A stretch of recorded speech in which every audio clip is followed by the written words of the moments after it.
നമസ്കാരം. ടൈം മീഡിയയിലേക്ക് സ്വാഗതം. നിമിഷപ്രിയയ്ക്ക് വധശിക്ഷയിൽ നിന്ന് താൽക്കാലികമായി ഒരു വിടുതൽ കിട്ടിയിട്ടുണ്ട്. വധശിക്ഷ ഉത്തരവ് ഒന്ന് മരവിപ്പിച്ചിരിക്കുന്നു. ആരാണ് നിമിഷപ്രിയ? നിങ്ങളിൽ പലർക്കും അറിയാം. യമൻ പൗരനായ പങ്കാളിയെ വെട്ടിനുറുക്കി കഷണങ്ങളാക്കി വാട്ടർ ടാങ്കിൽ തള്ളിയവൾ എന്നാണ് നിമിഷപ്രിയയെ എല്ലാവരും വിശേഷിപ്പിക്കുന്നത്. ജൂലൈ 16 നിമിഷപ്രിയയ്ക്ക് വധശിക്ഷ വിധിച്ച കോടതി ഇപ്പോൾ ആ വിധി ഒന്ന് മരവിപ്പിച്ചിട്ടുണ്ട്. എന്നാൽ താൻ നേരിട്ട ക്രൂരപീഡനങ്ങൾ വെളിപ്പെടുത്തി സംഭവത്തിന്റെ യഥാർത്ഥ വശം നിമിഷപ്രിയ വിവരിച്ചിട്ടുണ്ട്. സന എന്ന സ്ഥലത്ത് ജയിലിൽ നിന്നും പ്രമുഖ ഓൺലൈൻ മാധ്യമത്തോടാണ് നിമിഷപ്രിയ മനസ്സ് തുറന്നത്. സംസാരിക്കുമ്പോഴും നിമിഷപ്രിയയ്ക്കറിയാം, എപ്പോൾ വേണമെങ്കിലും പട്ടാളക്കാർ വന്ന് തന്നെ മരണത്തിലേക്ക് വിളിച്ചുകൊണ്ടുപോകാം. മനസ്സിൽ നിറയെ ഭീതിയാണ്, ഭയമാണ്. എവിടെ നിന്നെങ്കിലും തനിക്കായി ഒരു ശുഭവാർത്ത എത്തുമെന്ന പ്രതീക്ഷയിലാണ് ഇപ്പോൾ നിമിഷപ്രിയ കഴിയുന്നത്. ഏതായാലും വധശിക്ഷ ഒന്ന് മരവിപ്പിച്ചിട്ടുണ്ട്. സനയിലെ ജയിലിൽ നിന്നും നിമിഷയുടെ വാക്കുകൾ ഇങ്ങനെയാണ്. കോട്ടയത്ത് കുറവിലങ്ങാട് നേഴ്സിംഗ് പഠിച്ച ശേഷം 2008 താൻ നേഴ്സായി യമനിൽ എത്തുന്നത്. എല്ലാ പെൺകുട്ടികളെയും പോലെ വീട്ടിലെ സാഹചര്യങ്ങൾ കൊണ്ടാണ് അവസരം ലഭിച്ചപ്പോൾ ഇവിടേക്ക് നിമിഷപ്രിയയും എത്തിച്ചേർന്നത്. 3 വർഷം ജോലി ചെയ്ത ശേഷം 2011 നാട്ടിൽ തിരികെ എത്തി ഒരു വിവാഹം കഴിച്ചു. 2012 ഭർത്താവിനോടൊപ്പമാണ് വീണ്ടും സനയിൽ എത്തുന്നത്. അവിടെ അദ്ദേഹം വെൽഡറായി ജോലി ചെയ്തെങ്കിലും സാമ്പത്തികമായി കാര്യമായ നേട്ടമൊന്നും ഉണ്ടാകാതായപ്പോൾ ഒരു ക്ലിനിക്ക് തുടങ്ങുന്നതിനെക്കുറിച്ച് തീരുമാനിക്കുന്നു. അങ്ങനെയാണ് ആ ജോലി ചെയ്ത ക്ലിനിക്കിൽ ചികിത്സയ്ക്കായി എത്തുമായിരുന്ന തലാൽ അബ്ദു മെഹദി എന്ന യമൻ പൗരനുമായി പരിചയത്തിലാകുന്നതും അദ്ദേഹത്തോട് ക്ലിനിക്ക് തുടങ്ങുന്ന കാര്യം സംസാരിക്കുന്നതും. അദ്ദേഹത്തിൻ്റെ കുടുംബവും ഇതേ ക്ലിനിക്കിൽ തന്നെയായിരുന്നു ചികിത്സ തേടി വന്നുകൊണ്ടിരുന്നത്. നല്ല പെരുമാറ്റവും മറ്റുമായിരുന്നതിനാലും ഗൾഫ് രാജ്യങ്ങളിൽ നമുക്ക് ഒരു ബിസിനസ് ആരംഭിക്കണമെങ്കിൽ സ്പോൺസർ ഉണ്ടായിരിക്കണം, അത് തദ്ദേശീയരായിരിക്കണം. അങ്ങനെയാണ് ഇയാളോട് ക്ലിനിക്കിൻ്റെ കാര്യം സംസാരിച്ചു തുടങ്ങിയത്. കാര്യങ്ങൾ സംസാരിച്ചു കഴിഞ്ഞപ്പോൾ അദ്ദേഹവും ഏറെ നല്ല താല്പര്യമൊക്കെ അറിയിച്ചു. നാട്ടിലെത്തി കുറച്ച് പണം സംഘടിപ്പിച്ചു മടങ്ങിയെത്താനായിരുന്നു തീരുമാനം. നിമിഷപ്രിയ നാട്ടിലേക്ക് തിരിച്ചപ്പോൾ ക്ലിനിക്ക് തുടങ്ങാൻ സഹായിക്കാം എന്ന് പറഞ്ഞ യമൻ പൗരൻ തലാലും കേരളം ഒന്ന് കാണാൻ വരുന്നെന്ന് നിമിഷപ്രിയയോട് പറഞ്ഞു. 1 മാസം അവധി ഉണ്ടായിരുന്നു. അങ്ങനെ അദ്ദേഹവും മറ്റൊരു കൂട്ടുകാരിയുമായിട്ടാണ് കേരളത്തിലെത്തുന്നത്. തന്നോടൊപ്പം വീട്ടിൽ വരികയും പല സ്ഥലങ്ങൾ കാണാൻ പോവുകയും ചെയ്തു. ഇതിനിടയിൽ വീട്ടിൽ വന്നപ്പോൾ നിമിഷപ്രിയയുടെ വിവാഹ ആൽബം കാണിച്ചിരുന്നു. അതിൽ നിന്ന് അയാളുടെ ഫോണിൽ ചില ചിത്രങ്ങൾ പകർത്തി. അപ്പോൾ ഇവർക്കാർക്കും പ്രത്യേകിച്ച് യാതൊരു അപാകതയും തോന്നിയില്ല. തിരികെ അദ്ദേഹത്തോടൊപ്പം മടങ്ങിയപ്പോൾ ഭർത്താവ് കൂടെ വന്നിരുന്നില്ല. പകരം നാട്ടിൽ നിന്ന് കുറേ പണം കടം വാങ്ങിയും മറ്റും പണം സ്വരൂപിച്ചുകൊണ്ടിരിക്കുകയായിരുന്നു ആ ക്ലിനിക്കിനായിട്ട്. സനയിൽ തിരികെ എത്തിയപ്പോൾ പഴയ ക്ലിനിക്കിൽ ജോലിക്ക് പ്രവേശിക്കാതെ പുതിയ ക്ലിനിക്ക് തുടങ്ങി. ഇതിൻ്റെ ഇടയ്ക്ക് ആദ്യം ജോലി ചെയ്തിരുന്ന ക്ലിനിക്കിൻ്റെ ഉടമ ഇവരുമായി വഴക്കിന് വന്നു. അവർക്ക് ഇവർ പുതിയ ക്ലിനിക്ക് തുടങ്ങിയതുകൊണ്ട് വരുമാനം കുറഞ്ഞുപോയി എന്നതായിരുന്നു പരാതി. ഇതോടെ പ്രശ്നം പരിഹരിക്കാനായി ക്ലിനിക്കിൻ്റെ ഓഹരിയിൽ ഒരു ഭാഗം പഴയ ക്ലിനിക്കിൻ്റെ ഉടമസ്ഥന് നൽകാൻ തീരുമാനമായി. അങ്ങനെ കരാർ എഴുതി. കരാർ എഴുതിയത് അറബിയിലായിരുന്നു. എന്തായിരുന്നു എന്ന് വ്യക്തമായിരുന്നില്ല.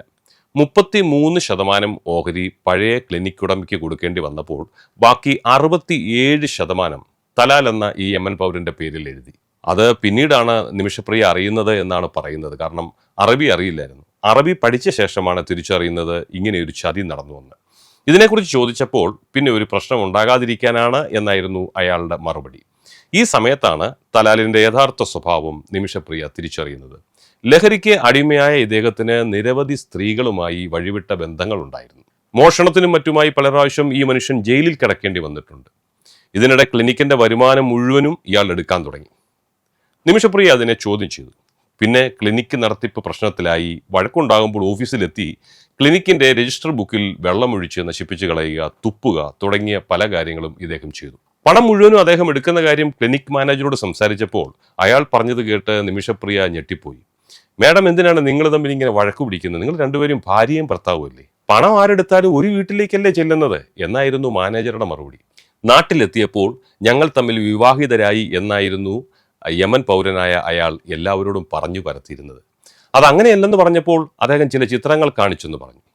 പണം നഷ്ടപ്പെടാൻ തുടങ്ങിയതോടെ ക്ലിനിക്കിന്റെ ലാഭം സ്വർണ്ണമാക്കി ഒരു ലോക്കറിൽ സൂക്ഷിക്കാൻ തുടങ്ങി. പിന്നീട് ഇതും അദ്ദേഹം തട്ടിയെടുത്തു. ഭാര്യയാണെന്ന് എല്ലാവരോടും പറഞ്ഞപ്പോൾ ഇക്കാര്യം അടുത്ത് താമസിക്കുന്ന ഒരു ഷെയ്ഖിനോട് പറഞ്ഞു. അദ്ദേഹം വിശ്വസിച്ചിരുന്നത് നിമിഷപ്രിയയോടൊപ്പം നാട്ടിൽ പോയപ്പോൾ അവളുമായുള്ള വിവാഹം കഴിച്ചു എന്നതായിരുന്നു. ഇതോടെയാണ് സനയിൽ ലോക്കൽ പോലീസിനെ സമീപിച്ച് നിമിഷപ്രിയ തന്റെ പരാതി അറിയിച്ചത്. വിവാഹ തട്ടിപ്പ് പരാതിപ്പെട്ടതോടെ അവിടുത്തെ നിയമപ്രകാരം 16 ദിവസത്തേക്ക് ഇവർ രണ്ടുപേരെയും പോലീസ് കസ്റ്റഡിയിലാക്കി. ജയിലിൽ കിടന്ന മറ്റാരുടെയോ സഹായത്തോടെ യമൻ പൗരനായ അയാൾ വ്യാജ വിവാഹ സർട്ടിഫിക്കറ്റ് ഉണ്ടാക്കിയതോടെ കാര്യങ്ങൾ വീണ്ടും തകിടം മറിഞ്ഞു. കോടതിയിൽ വിവാഹ ഫോട്ടോ എന്ന പേരിൽ ഭർത്താവിനോടൊപ്പം നിൽക്കുന്ന ഫോട്ടോ എഡിറ്റ് ചെയ്ത് വെച്ചതും കേരള യാത്രയ്ക്കിടെ എടുത്ത ചിത്രങ്ങളും ഇയാൾ ഹാജരാക്കി. ഞാൻ മുൻപ് പറഞ്ഞല്ലോ, നിമിഷപ്രിയയുടെ വീട്ടിൽ വന്ന് അവളുടെ വിവാഹ ആൽബത്തിൽ നിന്നും ഇയാൾ മൊബൈലിൽ ചില ചിത്രങ്ങൾ എടുത്തിരുന്നു. അതിൽ നിന്ന് യഥാർത്ഥ ഭർത്താവിനെ ഒഴിവാക്കി ഇയാളുടെ ചിത്രങ്ങൾ വെച്ച് മോർഫ് ചെയ്താണ് ഇയാൾ കോടതിയിൽ ഹാജരാക്കിയത്. ഇവരൊരുമിച്ച് കേരളത്തിലെ പല സ്ഥലങ്ങളിലും യാത്ര ചെയ്യുന്ന ചിത്രങ്ങളും വിവാഹ സർട്ടിഫിക്കറ്റും കൂടി കാണിച്ചതോടെ കോടതി തെറ്റിദ്ധരിക്കപ്പെട്ടു എന്നാണ് പറയുന്നത്. ഞങ്ങൾ ഭാര്യ ഭർത്താക്കന്മാരാണ് എന്നതായിരുന്നു കോടതിയുടെ വിധി. ഇതിനിടെ ഭർത്താവിനെ വിളിച്ച് കാര്യങ്ങൾ പറയാൻ ശ്രമിച്ചുകൊണ്ടേയിരുന്നു. നിമിഷപ്രിയ പറയുന്നത് ഒരു 20 സിം കാർഡെങ്കിലും അതിനുവേണ്ടി അവൾ എടുത്തിരുന്നു. അയാൾ എല്ലാം ഒടിച്ച് നശിപ്പിക്കുകയായിരുന്നു. ജയിലിൽ നിന്ന് പുറത്തു വന്ന ഇദ്ദേഹത്തിന്റെ വീട്ടുകാരോട് കാര്യങ്ങൾ പറഞ്ഞെങ്കിലും അവരും അത് വിശ്വസിച്ചില്ല. അദ്ദേഹത്തിന്റെ ചേട്ടന്റെ വീട്ടിൽ പോയി തർക്കിച്ചപ്പോൾ അവർ നിർബന്ധിച്ച് വിവാഹ ചടങ്ങ് പോലൊന്നും നടത്തി. പിന്നെയും കൂടെ താമസിക്കേണ്ടി വന്നു. അതിനിടെ പാസ്പോർട്ട് അയാൾ സ്വന്തമാക്കി. പിന്നീട് മാനസികമായും ശാരീരികമായും പീഡനങ്ങളായിരുന്നു. അതിന് പിന്നാലെ പുറത്തു പറയാൻ കൊള്ളാത്ത വെറുപ്പിക്കുന്ന പീഡനങ്ങൾ തുടങ്ങി. വീട്ടിൽ വരുന്ന കൂട്ടുകാരെ വിളിച്ചു വരുത്തി അവരോടൊപ്പം സമയം ചെലവഴിക്കാൻ നിമിഷപ്രിയയെ അയാൾ നിർബന്ധിച്ചു തുടങ്ങി. അതിനിടെ ഉപദ്രവം വളരെ ശക്തമായി തുടർന്നുകൊണ്ടിരുന്നു.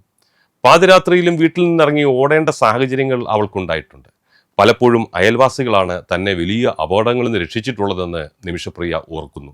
ചില മണിക്കൂറുകളോളം മറ്റൊരു രാജ്യത്ത് റോഡ് സൈഡിൽ അർദ്ധരാത്രിയിൽ ചെലവഴിക്കേണ്ടി വന്ന ഒരു പെൺകുട്ടിയുടെ അവസ്ഥയൊന്ന് ഓർത്തു നോക്കൂ.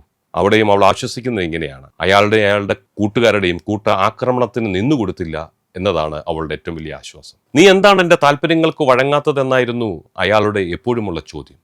നിങ്ങൾ എൻ്റെ ഭർത്താവല്ലാത്തതുകൊണ്ട് എന്നായിരുന്നു നിമിഷപ്രിയയുടെ മറുപടി. നീ എൻ്റെ ഭാര്യയാണ്. ഭാര്യ എന്ന നിലയിൽ നീ ഞാൻ പറയുന്നത് അനുസരിച്ചേ പറ്റൂ, അല്ലെങ്കിൽ ജീവിക്കാൻ സമ്മതിക്കില്ലെന്ന് പറഞ്ഞായിരുന്നു പിന്നെ അയാളുടെ ഉപദ്രവം മുഴുവൻ. ഇവരുടെ പക്കൽ എപ്പോഴും ഒരു ചെറിയ കത്തി ഉണ്ടാകാറുണ്ടെന്ന് നിമിഷപ്രിയ ഓർക്കുന്നു. അത് വെച്ച് കയ്യിൽ ഒരു മുറിവേൽപ്പിച്ചു. ഞരമ്പ് മുറിച്ച് ചോരയൊലിച്ചു. ചോര ചീറ്റുന്നത് കണ്ട് ബാത്റൂമിലേക്ക് തള്ളിയിട്ടു. അവിടെ നിന്ന് രക്ഷപ്പെട്ട ഒരു ക്ലിനിക്കിലെത്തി. സ്വന്തമായി മരുന്ന് കുത്തിവെച്ച് സ്റ്റിച്ചിട്ടതുകൊണ്ടാണ് അന്ന് ജീവൻ രക്ഷപ്പെട്ടത്. ഇതിനിടെ പല പ്രാവശ്യം അയാൾക്ക് ജയിലിൽ കിടക്കേണ്ടി വന്നിട്ടുണ്ട്. ജയിലിൽ പോയി പാസ്പോർട്ട് തരാൻ ഒരുപാട് തവണ നിമിഷപ്രിയ കരഞ്ഞ് അപേക്ഷിച്ചു. തൻ്റെ അക്കൗണ്ടിൽ പണം വന്നിട്ടുണ്ട്, അതെടുക്കാൻ ഒറിജിനൽ പാസ്പോർട്ട് വേണമെന്ന് കള്ളം പറഞ്ഞു നോക്കി. എന്നിട്ടും ഒരു രക്ഷയുമില്ല. അതോടെ പാസ്പോർട്ട് തൻ്റെ കയ്യിൽ നഷ്ടമായി എന്ന് കാണിച്ച് എംബസിയെ സമീപിച്ചപ്പോൾ പത്രപരസ്യം നൽകി അപേക്ഷ നൽകണമെന്നായിരുന്നു എംബസിയുടെ നിർദ്ദേശം. ഇത് നടക്കാതെ വന്നതോടെ നിരാശരായപ്പോഴാണ് ജയിലിൽ വരുമ്പോൾ കാണാറുണ്ടായിരുന്ന ഒരു ഉദ്യോഗസ്ഥൻ ഇവളുടെ ജീവിതകഥ കേട്ട് സഹായിക്കാമെന്ന് ഏറ്റത്. അയാൾ പറഞ്ഞത് ഇങ്ങനെയാണ്: അയാളെ അനിസ്തേഷ്യ നൽകി ബോധം കെടുത്തിയാൽ വാഹനവുമായി വന്ന് എവിടെയെങ്കിലും ഒന്ന് കൊണ്ടുപോയി ദേഹോപദ്രവം ഏൽപ്പിച്ചും ഭീഷണിപ്പെടുത്തിയും ഡിവോഴ്സിന് സമ്മതിപ്പിച്ച് നീ അയാളുടെ ഭാര്യയല്ലെന്ന് എഴുതി വാങ്ങി പാസ്പോർട്ട് തിരികെ വാങ്ങാമെന്നായിരുന്നു പദ്ധതി. ക്ലിനിക്കിൽ നേഴ്സായി ജോലി ചെയ്യുന്ന തന്റെ സങ്കടം കാണാറുള്ള തന്റെ കൂടെ ജോലി ചെയ്യുന്ന ഹാനാൻ എന്ന യുവതിയും ഇക്കാര്യത്തിൽ നിന്നെ ഞങ്ങൾ സഹായിക്കാമെന്ന് ഉറപ്പുകൊടുത്തു. ഇതിനിടയിൽ ഒരു അവസരം വീണ് കിട്ടുകയാണ്. അയാൾക്ക് യൂറിനറി ഇൻഫെക്ഷനാണ്, മരുന്ന് വേണമെന്ന് പറയുന്നു. ഇതൊരവസരമായി എടുത്താണ് മയങ്ങുന്നതിനുള്ള മരുന്ന് കുത്തിവെച്ചത്. ആദ്യം മരുന്ന് കുത്തിവെച്ചപ്പോൾ അതിനേക്കാൾ വലിയ ലഹരി മരുന്ന് തൻ്റെ സിരകളിലൂടെ ഓടുന്നത് കൊണ്ട് ആ മരുന്ന് ഏറ്റില്ല. അതുകൊണ്ട് തന്നെ കുറച്ചുകൂടി കൂടിയ ഡോസിൽ മരുന്ന് കുത്തിവെച്ചു. ഈ സമയം അയാൾ ഉച്ചത്തിൽ നിലവിളിച്ച് താഴെ വീണു. പിന്നീട് ബോധം അയാളുടെ നഷ്ടപ്പെട്ടു. പൾസ് നോക്കിയപ്പോൾ ഇല്ലെന്ന് മനസ്സിലായി. ഇത് കണ്ട് നിമിഷപ്രിയ ഭയന്നുപോയി. എന്ത് ചെയ്യണമെന്നറിയാതെ വല്ലാത്തൊരവസ്ഥയിൽ. അപ്പോൾ അവൾ ചെയ്തത് പിരിമുറുക്കം കുറയ്ക്കാനുള്ള 2 ഡോസ് മരുന്നെടുത്ത് ഒരുമിച്ച് കഴിച്ചു. അതോടെ അർദ്ധബോധാവസ്ഥയിൽ അവളായിത്തീർന്നു. മാനസിക നിലയിലും പ്രശ്നമുണ്ടായി. താഴത്തെ നിലയിൽ താമസിച്ചിരുന്ന ഹനാനെ വിളിച്ച് കാര്യങ്ങൾ പറഞ്ഞു. തനിക്ക് ബോധമില്ലാതിരുന്നതിനാൽ ഹനാലാണ് പിന്നെ കാര്യങ്ങളെല്ലാം ചെയ്തത്. അദ്ദേഹത്തിൻ്റെ മൃതദേഹം ദൂരെ എവിടെയെങ്കിലും കൊണ്ടുപോയി ഒളിപ്പിക്കാനായിരുന്നു പരിപാടി. സംഗതി അറിഞ്ഞതോടെ സഹായിക്കാമെന്നേറ്റ ജയിൽ ഉദ്യോഗസ്ഥനും കൈമലർത്തുകയായിരുന്നു. സ്വന്തമായി വാഹനത്തിൽ കൊണ്ടുപോകാൻ സാധിക്കാത്തതിനാൽ അവൾക്ക് തോന്നിയ ബുദ്ധിയാണ് കഷണങ്ങളാക്കി വാട്ടർ ടാങ്കിൽ ഒളിപ്പിക്കുക എന്നത്. 3 ദിവസം കഴിഞ്ഞാണ് അവൾക്ക് ബോധം വന്നത്. അതോടെ വാട്ടർ ടാങ്കിൽ നിന്ന് മണം വന്നു തുടങ്ങി. ഇങ്ങനെയാണ് ആ സ്ഥലം വിട്ട് മാരിഫ് എന്ന സ്ഥലത്തെത്തുന്നതും 1 മാസം ഒളിവിൽ താമസിക്കുന്നതും. ഈ സംഭവമെല്ലാം നടക്കുന്നത് 2017 ജൂലൈയിലാണ്. വൈകാതെ തന്നെ ഹാനാൻ അറസ്റ്റിലായി. ഓഗസ്റ്റിലാണ് നിമിഷപ്രിയ അറസ്റ്റിലാകുന്നത്. അറസ്റ്റിലായതോടെ നാട്ടിൽ വാർത്തകളെത്തി. നാട്ടിലാകെ വാർത്തകൾ പരന്നു. ജയിലിൽ ആരെങ്കിലും തനിക്ക് വേണ്ടി കേസ് നടത്താനോ വാദിക്കാനോ ഉണ്ടായിരുന്നില്ല. യമൻ പൗരൻ എന്ന നിലയിൽ അദ്ദേഹത്തിന്റെ പക്ഷം മാത്രമാണ് എല്ലാവരും കേട്ടത്. അവിടെ നിന്ന് വന്ന വാർത്തകളും ആ രീതിയിൽ തന്നെയായിരുന്നു. ഇതിനിടെ എംബസിയുമായി ബന്ധപ്പെട്ടെങ്കിലും യാതൊരു സഹായവും ലഭിച്ചില്ല. ഒടുവിൽ ജഡ്ജി തന്നെ ഇടപെട്ട ഒരു ജൂനിയർ അഭിഭാഷകനെ നിമിഷപ്രിയയ്ക്ക് വേണ്ടി നിയോഗിച്ചു. അദ്ദേഹമായിട്ട് വേണ്ട രീതിയിൽ കേസ് കൈകാര്യം ചെയ്യുകയും ചെയ്തില്ല. ഇതിനിടെ ഹാനാനെ കോടതി ജീവപര്യന്തം ശിക്ഷ വിധിച്ചു. തന്നെ സഹായിച്ചതിന് അവൾക്ക് കിട്ടിയത് ജീവപര്യന്തം ശിക്ഷയാണ്. സഹായിച്ച ജയിലുദ്യോഗസ്ഥൻ ഇപ്പോഴും ഒളിവിലാണ്. കുറ്റക്കാരിയെന്ന് കണ്ടെത്തി വധശിക്ഷയാണ് നിമിഷപ്രിയയ്ക്ക് വിധിച്ചിരിക്കുന്നത്. മരിച്ചയാളുടെ ബന്ധുക്കൾക്ക് ദിയ അഥവാ ബ്ലഡ് മണി നൽകിയാൽ ജീവൻ തിരികെ കിട്ടുമെന്ന് പറയുന്നു. 300 സ്ത്രീകളും 60 കുട്ടികളുമുള്ള ജയിലിലാണ് ഇപ്പോൾ ഉള്ളത്. തന്നെ സഹായിച്ചതിന് ജീവപര്യന്തം ശിക്ഷിക്കപ്പെട്ട യമൻകാരി ഹാനാൻ ഇപ്പോൾ ജയിലിലുണ്ട്. രാവും പകലും പ്രാർത്ഥനകളുമായാണ് നിമിഷപ്രിയ ഇപ്പോൾ കഴിയുന്നത്. ജൂലൈ 16-ന് വധശിക്ഷ നടപ്പിലാക്കാൻ ഉത്തരവായിരുന്നു. എന്നാൽ ഇപ്പോൾ അത് കേരളത്തിൽ നിന്ന് കാന്തപുരത്തിന്റെയും മറ്റ് നിരവധി സുമനസ്സുകളുടെയും അക്ഷീണ പരിശ്രമവുമായി പ്രതീക്ഷയുടെ ഒരു കിരണം കണ്ടു തുടങ്ങിയിട്ടുണ്ട്. കൊല്ലപ്പെട്ട യമൻ പൗരന്റെ കുടുംബാംഗങ്ങൾ ബ്ലഡ് മണി സ്വീകരിക്കാൻ തയ്യാറായാൽ നിമിഷപ്രിയയ്ക്ക് വൈകാതെ നാട്ടിലെത്താനായേക്കാം. നിയമപരമായ ശ്രമങ്ങളെല്ലാം വിഫലമായാൽ നിമിഷപ്രിയയുടെ വധശിക്ഷ ഉറപ്പായി എന്നാണ് പലരും അഭിപ്രായപ്പെടുന്നത്. കൊല്ലപ്പെട്ട തലാൽ അബ്ദുൾ മഹദിയുടെ കുടുംബാംഗങ്ങൾ നഷ്ടപരിഹാരം സ്വീകരിച്ചു മാപ്പ് നൽകുക എന്ന നേരിയ സാധ്യത മാത്രമാണ് ഇനി നിമിഷപ്രിയയ്ക്ക് മുന്നിലുള്ളത്.